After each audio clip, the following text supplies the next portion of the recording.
नमस्कार दोस्तों, मैं MS वर्मा आज फिर आपके सामने जो है क्राइम डायरीज 9 पर जो है अपने चैनल पर जो कहानी लेकर के आए हैं वो समाज के रिश्तों को तार तार कर देने वाली कहानी है। अभी तक हम आपको सुनाते रहे हैं और आप भी सुन रहे होंगे, अन्य माध्यमों से भी सुन रहे होंगे कि अभी तक जो पुरुष जो हैं वो अपनी पत्नियों को मार करके जो है पैक कर रहे होते हैं, कभी कुकर में उबाल रहे होते हैं। एक की कहानी आई थी कर्नाटक से जो आई थी। उसके बाद जो है तंदूर कांड आया था, उससे पहले फ्रिज कांड आया था। लेकिन अब एक नया ट्रेंड चला है, यह पत्नियां जो है जो पतियों का कत्ल कर रही होती हैं। जो 16 श्रृंगार पत्नियों का जो 16 श्रृंगार पत्नियां करती हैं वो पति के लिए तो 16 श्रृंगार बोले जाते हैं। कभी वो मांग भरती हैं, कभी पति के नाम पे भरी जाती है, चूड़ियां पहनती हैं तो पति के नाम पे बिछिया पहने जाते हैं। तमाम जो 16 श्रृंगार किए जा रहे होते हैं वो पति के लिए किए जा रहे होते हैं। लेकिन हकीकत में क्या है? हकीकत में ये है कि उसी पति को 16 श्रृंगार करने वाले जो 16 श्रृंगार है, आज पत्नियां जो है उनके 16 टुकड़े कर रही होती हैं। तो एक ड्रम की कहानी, नीले वाले ड्रम की कहानी अभी आई है आपके सामने। उसके बाद जो है एक बोरे की कहानी आई सामने, उस पत्नी ने मार के अपने पति को बोरे में पैक कर दिया। उसके बाद जो है अभी यहाँ से औरैया की कहानी आई है। उसने 15 दिन में जो है लगुन सगुन को जो पैसे मिले थे बौद्ध खिलौने के, उसी रुपया से कहते हैं मियाँ की जूती मियाँ की चांद, उसने जो बौद्ध खिलौने की जो पैसे मिले थे उसी से अपने आदमी का मर्डर करा दिया। अब जो है ये हो गई पत्नियों की बात। अब आते हैं पिता और माता, जिसकी गोद में नाबालिग बच्चे या बड़ा बच्चा भी अपने घर, अपने परिवार और अपने पिता माता की जो गोद में सुरक्षित महसूस करता है, वो दुनिया की किसी जगह पे उसे सुरक्षित महसूस अंदर से वो नहीं कर सकता और न अपने को सुरक्षित मानता है। तो अब एक कहानी शाहजहांपुर से निकल के आई है, जिसमें एक पिता उसकी पत्नी जो है मायके चली जाती है और पिता जो उस खुन्नस में आकर के जो है अपने 4 बेटों का कत्ल कर देता है। और वो बच्चे बोर्ड के कोई नादान बच्चे हैं, उसमें कोई 5 साल, 3 साल, 9 साल, 7 साल, अधिकतम उम्र में 12 साल है। तो उन बच्चों का कोई कसूर नहीं हो सकता है।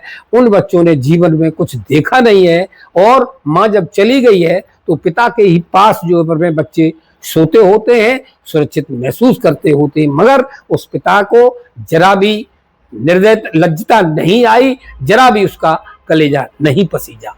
अब इसकी बात यहाँ छोड़ते हैं। आज की जो हम कहानी सुनाने जा रहे हैं वो इन्हीं रिश्तों के लेकर के आधारित है।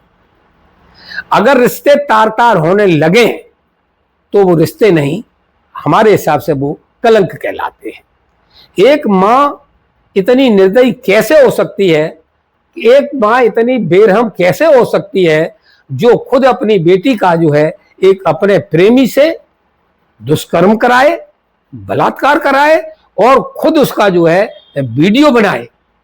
ऐसी ही कहानी आज जो सुनाने जा रहे हैं वो यही कहानी है।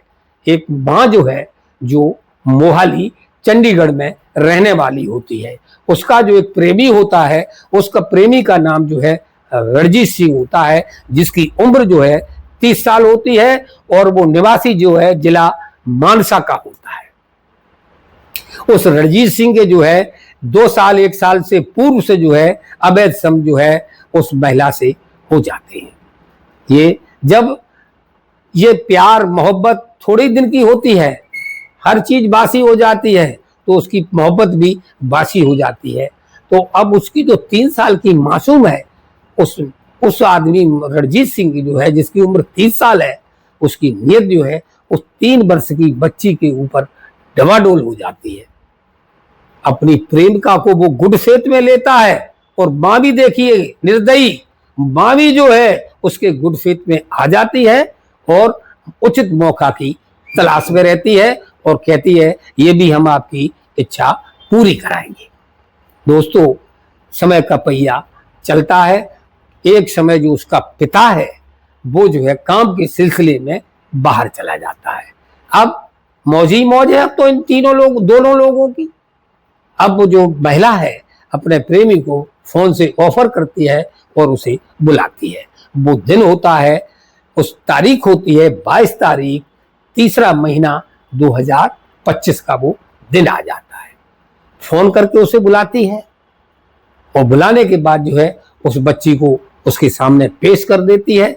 उस बच्ची को नेकेड किया जाता है, नंगा किया जाता है और जो जो उसका प्रेमी रणजीत सिंह जो है वो उसके साथ जो है बलात्कार करता है।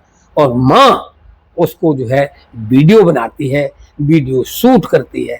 लड़की चिल्लाती है, चीखती है तो जो उसकी माँ है उसके मुंह में जो है कपड़ा ठूस देती है।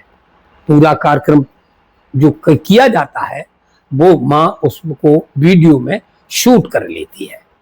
अब ये सिलसिला, अब माता जो है इतना करने के बाद वो तो अपने घर चला जाता है। उसकी माँ जो है, जो उसमें ब्लीडिंग वगैरह जो कुछ भी आया वो उसकी साफ कर सफाई करती है और उस बेटी को जो है चाकू की नोक पर डराती है, धमकाती है और कहती है कि ये बात अगर तूने अपने पिता को बताई तो जो पुलिस वाला जो आता है ना, मैं उसमें तुझे पकड़ा दूंगी और तेरी गर्दन मैं ही काट दूंगी। जो आरोपी रणजीत सिंह है वो अपने को जो है एक नकली पुलिस वाला अधिकारी, वो बताता तो वह मैं पुलिस वाला हूं, मगर वो नकली अधिकारी होता है। तो कभी वो पुलिस की वर्दी में देखा भी गया है। तो अब जो है वो लड़की डर जाती है, सहम जाती है और वो लड़की जो है जबान खोलती नहीं है। ये प्यार का सिलसिला चलता ही रहता है। अब लड़की जो है असहाय लड़की, नादान लड़की कर भी क्या सकती थी। चूंकि माँ जहां हम फिर कहेंगे, जहां माँ की गोद में सुकून मिलता हो बच्चों को, सबसे दुनिया में सुरक्षित जगह माँ की गोद होती है और वही माँ अगर ऐसा कराए तो वो कर भी क्या सकती थी। अब कई दिनों तक ये कार्यक्रम चला है। उसके बाद पिता जो आ जाता है और पिता जब आता है तो अपनी पत्नी का जो है मोबाइल उठा लेता है और मोबाइल उठाने के बाद जो है मोबाइल के वो पन्ने पलटता है। जब मोबाइल के पन्ने पलटता है तो एक सीन जो है, एक वीडियो जब उसके सामने आता है तो दोस्तों उसके पैरों की जमीन सरक जाती है, उसकी हलक का जो है थूक और खून सूख जाता है। क्यों?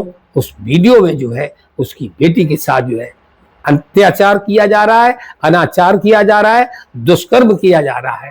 तो ये सोच करके जो है उसके काटो शरीर में खून नहीं रहता है।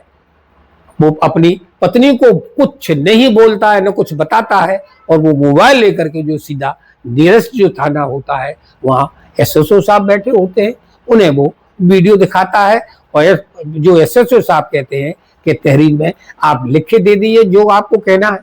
तो एक तहरीर लिखी जाती है, उसमें पत्नी की करतूत और जो नकली पुलिस वाला है जिसका नाम जो है आरोपी रणजीत सिंह है, जो जिला मानसा का रहने वाला होता है, उसका प्रेमी होता है, उसका पड़ोसी होता है, माँ का जो है पड़ोसी, प्रेमी भी है पड़ोसी भी है और उसके खिलाफ भी है तहरीर दे दी जाती। पुलिस जो है पास्को एक्ट की तमाम जो धाराएं होती हैं, नकली पुलिस वाला भी बना है तो वो उसके भी धारा वो लगाई जाती है और इन दोनों को लोगों को तुरंत गिरफ्तार, जैसे ही एफआईआर होती है तुरंत पुलिस आती है और पुलिस आने के बाद जो है दोनों लोग वो घर में मिल जाते हैं, उन्हें गिरफ्तार कर लिया जाता है और उन्हें कोर्ट में दाखिल किया जाता है। दाखिल करने के बाद जो है पुलिस रिमांड मांगती है और दोस्तों इस रिमांड को जज स्वीकार भी कोर्ट कर लेते हैं और उन्हें पुलिस रिमांड भी दे दी गई है। आगे की कहानी इस रिमांड पर जो भी निकल के आएगी वो हम आपको जरूर सुनाएंगे, जरूर बताएंगे। तो दोस्तों आज की जो कहानी सुना रहे हैं उसका सुनाने का मतलब किसी को बदनाम करना नहीं है, किसी को परेशान करना नहीं है, किसी की भावना को ठेस पहुंचाना नहीं है, मगर इस समाज में जो भेड़िए हैं, जो शराफत का चोला पहने हैं, शराफत का चोला मीन्स मम्मी बनी बैठी हैं, ऐसी मम्मियों की कहानी जरूर सुनाई जानी चाहिए, घर घर में सुनाई जानी चाहिए और घर घर में बताई जानी चाहिए। तो दोस्तों मेरा कहना सिर्फ है जागरूक करता हूं, जागरूक कर भी रहा हूं। अगर आपके पड़ोस में इस तरह की कोई घटना घटे या इस तरह की कोई माँ आपकी नजरों में है जो अपने बच्चों के साथ क्रूरता से, निर्दयता से पेश आती हो और गलत काम करवा रही होगी, तो आप जागरूक नागरिक है, देश के होनहार और भविष्य हैं आप। इसलिए आप जो है उनमें जाकर के पुलिस में कंप्लेंट कराइए और अनर्थ होने से लड़कियों को, माओ को, बहनों को बचाने की जिम्मेदारी आपकी है, हमारी है। नमस्कार दोस्तों, ये कहानी कैसी लगी ये कमेंट में मुझे जरूर बताइएगा। जो मां ने किया, जो पुलिस वाले ने किया, जो बाप ने किया, आप कमेंट में जरूर बताइएगा। नमस्कार, धन्यवाद।